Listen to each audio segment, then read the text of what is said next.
With a twisted rake that goes along there and lands very neatly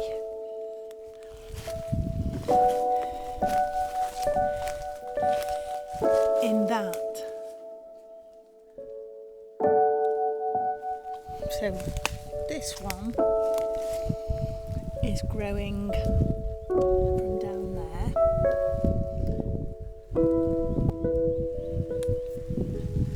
and then we've got this one coming from there. What have you got that there?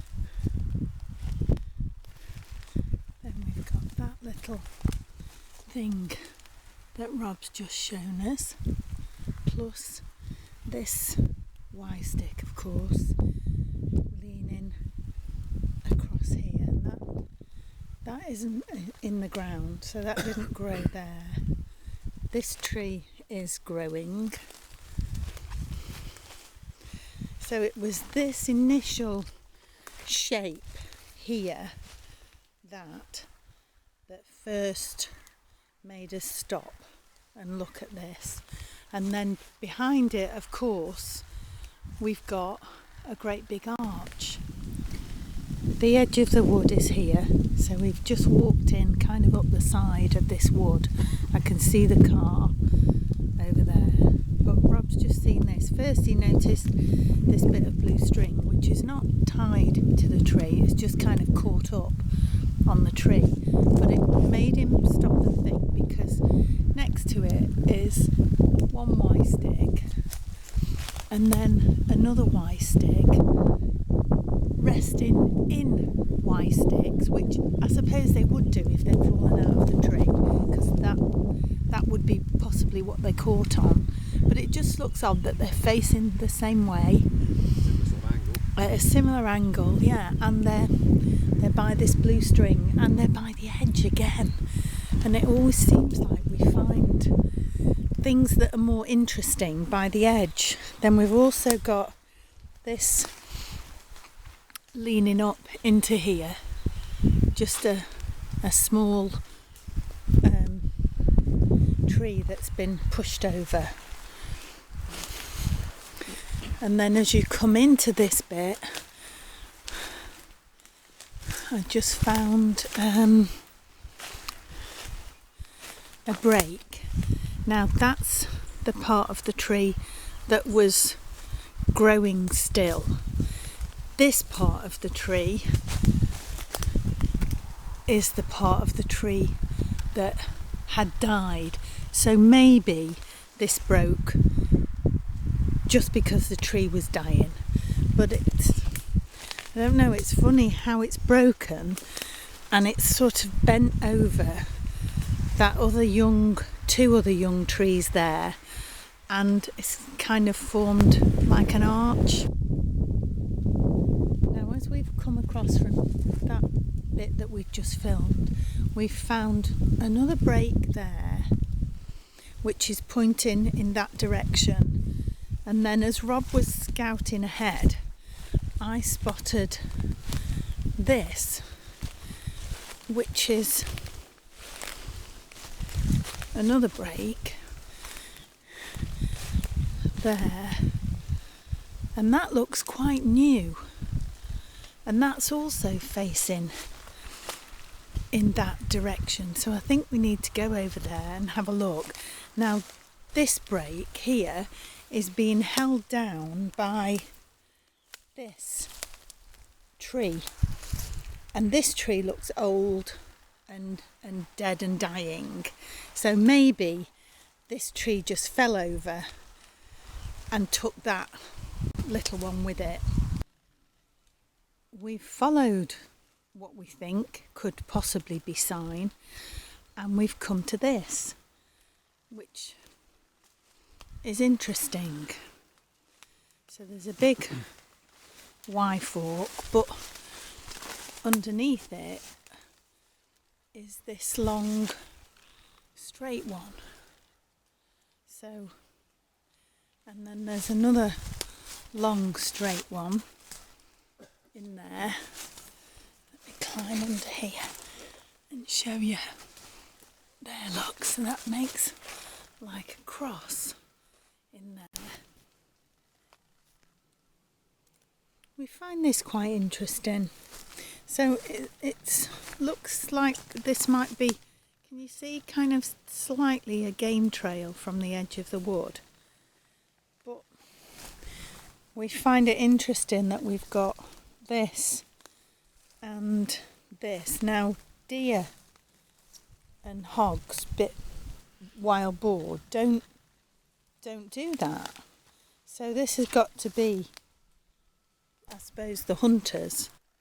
Okay, for once I found something that Rob didn't see, so I'd like to document this because it's very rare. But look, follow this branch. It comes up, then it's hooked over this little one here, and then it comes back across the front of the tree. So it's been threaded through there, twisted back, because really it should have grown in that direction. So it's curved round and then it goes all the way over there. Because at first I thought that it was a break, but then when I looked more carefully I saw that it was twisted back. We spotted this pinned arch back there.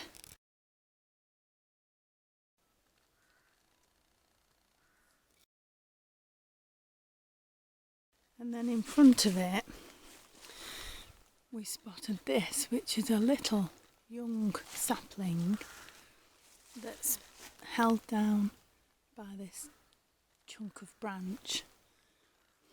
Then there's a couple of sticks there, but back there there's also a break.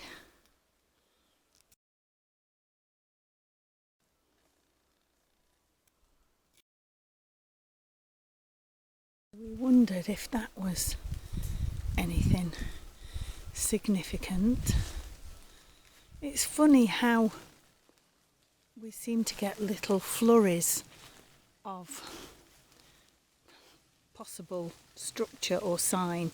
Now, is that because something fell down here and then caused disruption among the rest of the branches and saplings and trees? Or is it because the wind blew strangely in this little section? Because it isn't repeated all over the woods, it's only in certain patches, which is notable, but maybe not significant. I don't know. I'm starting to question everything now, which I suppose is a good thing. We just crossed over the road to the next section of the wood. It's only divided by a very quiet road, but the first thing we see when we come in is this. So it's a Y stick leaned up against the tree, and then the other Y stick, it's like a double Y. So there's the first bit of Y, there's the second bit of Y, and it's got another stick leaned into it, leaning up against the tree. But that's right where you come in. There's kind of a bit of a game trail. And Rob's just spotted this. So there's this old broken bit that's laying across here, which is fine. We see how that could have fallen down, and then it's got another old bit leaning up on that, and we understand perfectly well how that could have got there. But there's a brand new break there. So shouldn't be underneath this. No, it shouldn't And be it shouldn't under be there. underneath that one. And it shouldn't be underneath that one. Because that branch would have stopped it. But it is. So if it fell down from up there, then why is it under there? It's little things like this that give us pause for thought and question. Here we have another break, and interestingly you would imagine that if this broke, you can see the tree is probably 2 feet off to the right of where this sapling would have been growing. So how does it manage to break and go over to the right instead of it breaking and going straight ahead, which would be 2 feet to the left in that direction? That seems curious.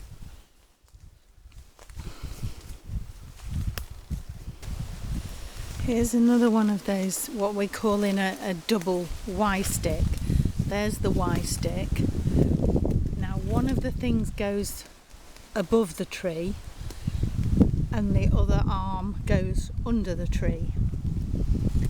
Then there's a second Y stick here where my hand is, and that's one arm of it, and that is the other arm of it, and through there is growing a dead piece of oak. That's an oak leaf, if you can see there. So we're having a bit of a hard time working out here what came first or what happened first. So we found this stick thing balanced here on the ground, very, very clear, very easy to see. But if I squat down and look up for you, you can see how we have a problem with how that fell there, because all of that foliage and intertwined branches are a foot above my head, and I'm 5'8". So how has that fallen down through there and landed there? So we've moved on a little bit, and we found an old break here. But as we keep saying, if ever we find a break or a pinned arch, there's always seems to be other things around it. So around it, within 4 or 5 feet, we've got this on the ground, and that, and that. Now they could have fallen down perfectly naturally, but then we've also got that Lignere leaning up into there. The ground looks disturbed under there. Then we've also got this. Now we've got this floating branch. It's not very big. It's only that girth, but the tree above it is an oak tree. So where's this come from? Because this isn't oak.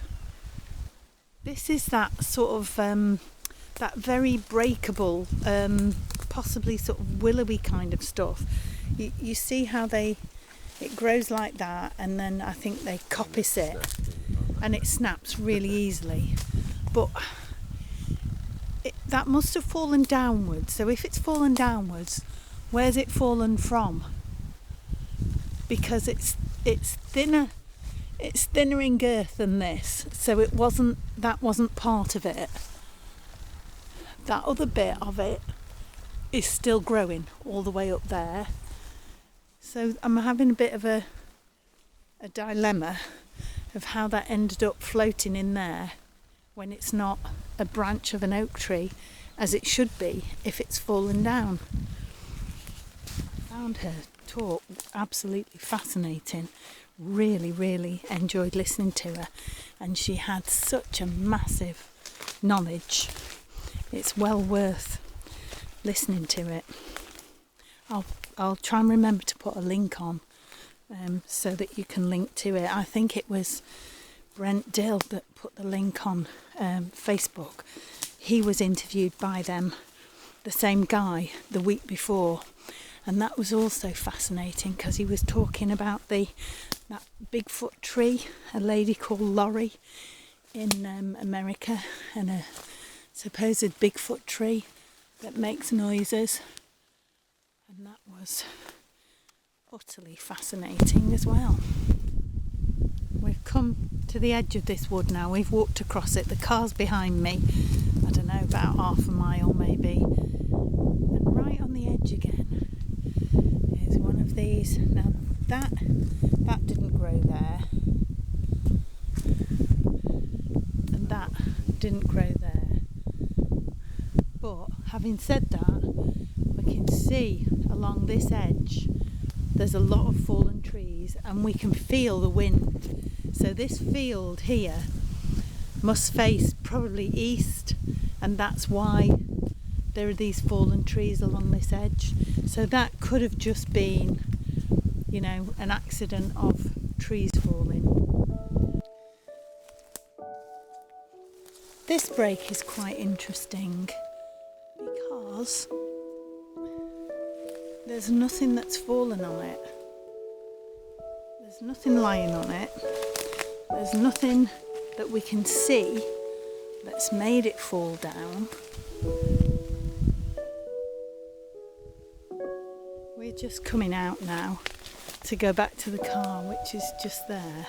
So we're coming out a different way than we came in. And we see this